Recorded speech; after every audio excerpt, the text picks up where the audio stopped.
Hola, vamos a hablar hoy de la emoción miedo.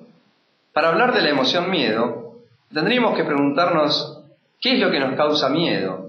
Y tendríamos que preguntarnos también si las emociones a veces son buenas o malas, como algunas veces las pensamos. ¿El miedo es algo malo? En realidad, todas las emociones, cuando nosotros hablamos de las emociones, decimos, ¿son buenas o son malas? Y en definitiva nos encontramos que hay emociones que nos permiten hacer ciertas cosas y hay emociones que no nos permiten hacer otras cosas. Con lo cual decimos que hay emociones que nos abren posibilidades y hay emociones que nos cierran posibilidades. Quiero preguntarte esto, ¿cuándo fue la última vez que te asustaste o que sentiste miedo? ¿Recordás el lugar en donde estabas, el entorno? ¿Con quién estabas? ¿Qué hacías? ¿Qué pasaba alrededor tuyo? ¿Había oscuridad? ¿Había luz? ¿Dónde fue? ¿Te acordás lo que te decías internamente, lo que conversabas con vos mismo en ese momento? Había susto y había miedo. ¿A qué? ¿Sí? Entonces, cuando hablamos de esto, nos preguntamos qué es el miedo entonces. ¿Es esa sensación que tenemos a veces en el estómago, ese hormigueo?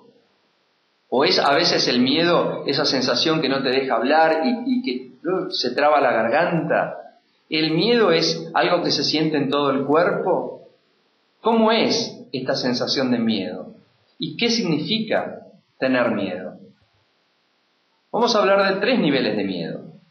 El primer nivel es un nivel de temor. Es un miedo, es ese miedo que igual nos permite hacer cosas, igual nos permite avanzar y que podemos seguir viviendo tranquilamente, pero existe esa sensación, ese temor, ese miedo primario que aparece, sigue estando. Si eso se magnifica, se pasa a un segundo nivel, que es un nivel de fobia. La fobia paraliza, a diferencia del temor, que no paraliza. Cuando la fobia paraliza es cuando, hay gente que mira una cucaracha, una araña y se paraliza y no se mueve, no se puede mover el cuerpo, se quedan como unas estatuas congelados en ese lugar. Y el tercer nivel es un ataque de pánico, que es cuando ya el miedo se convierte en una sensación biológica y fisiológica en la cual sentimos que nos ahogamos o sentimos que a nuestro corazón le pasan ciertas cosas o nuestra cabeza o un desmayo o perdemos el conocimiento. Es decir, algo físico se asocia a esa emoción tan fuerte que es originada por el miedo. El miedo, en definitiva, funciona de esta manera. Cuando aparece el miedo, la persona interpreta muchas amenazas.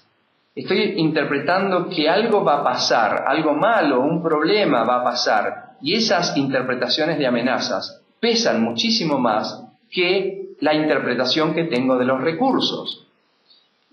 ¿Qué son los recursos? Son las salidas, mis posibilidades, pueden ser recursos económicos o pueden ser recursos emocionales. Los recursos emocionales tienen que ver con la seguridad, la confianza en sí mismo, el amor, sentimientos de plenitud. Todos estos son recursos que la persona tiene internamente. Son emociones que le abren posibilidades de forma de recursos. Cuando aparece miedo, todos esos recursos me los olvido. Me olvido que los tengo, me olvido que alguna vez pude salir de situaciones similares. Y lo que más pesa son las interpretaciones mías acerca de las amenazas que puede haber. Y esto evidentemente genera miedo. Es decir, que cuando una persona esté hablando con vos y te diga, no, porque lo que pasa es que ahora viste cómo está la empresa y no sé lo que va a pasar por la crisis del mundo, por la crisis de mi país, entonces yo tengo miedo de que me echen. Entonces la pregunta sería, ¿qué estás interpretando como amenaza? ¿Qué estás interpretando que todavía no pasó y que ya te está originando una sensación de miedo? Porque que haya crisis, que haya problemas en la empresa, que haya problemas en el mundo, digo, ¿eso significa que te van a echar de la empresa, que te van a despedir? No, es una interpretación de la persona y esa interpretación de amenazas está generando la sensación de miedo. ¿Cómo convertir el miedo en mi amigo, en mi aliado. Cuando el miedo me avisa, se convierte en un aliado. Cuando el miedo me sugiere, se convierte en un aliado. Cuando el miedo me cuida, me protege, me alerta, me abraza, se convierte en un aliado mío y lo puedo usar a mi favor. El miedo ni es bueno ni es malo. Es simplemente el miedo. Es el miedo en una luz amarilla. Detectar, distinguirlo, conocerlo, reconocerlo, estar con él. Hay un miedo disfuncional que nos inhibe, nos angustia y paraliza, pero también hay un miedo funcional que señala, que nos avisa, que nos están faltando recursos o que todavía tenemos que reinterpretar si realmente las amenazas son tales o son una propia interpretación de la persona que está pensando, hablando o existiendo con esas interpretaciones de amenaza. No tengas miedo del miedo. Esto es una redundancia, pero decimos, no tengas miedo porque el miedo es algo bueno o malo, simplemente es. No tengas miedo de que el miedo es malo. El miedo es una alerta, el miedo es una lucecita que se enciende y que te avisa que algo está por pasar. Para algo está instalado en vos esa sensación. ¿La estás escuchando? ¿Te estás haciendo cargo de esa señal que te está dando el miedo? Entonces, la gran pregunta que te hacemos es, ¿qué harías si no tuvieras miedo?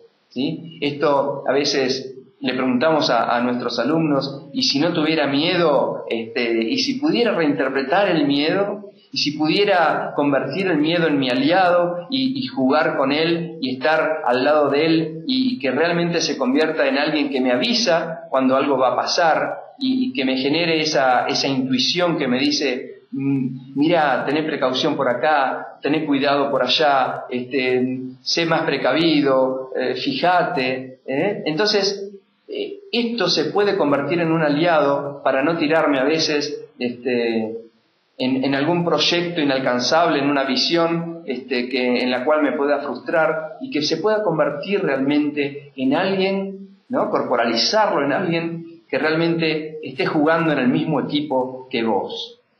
¿Qué harías si no tuvieras miedo?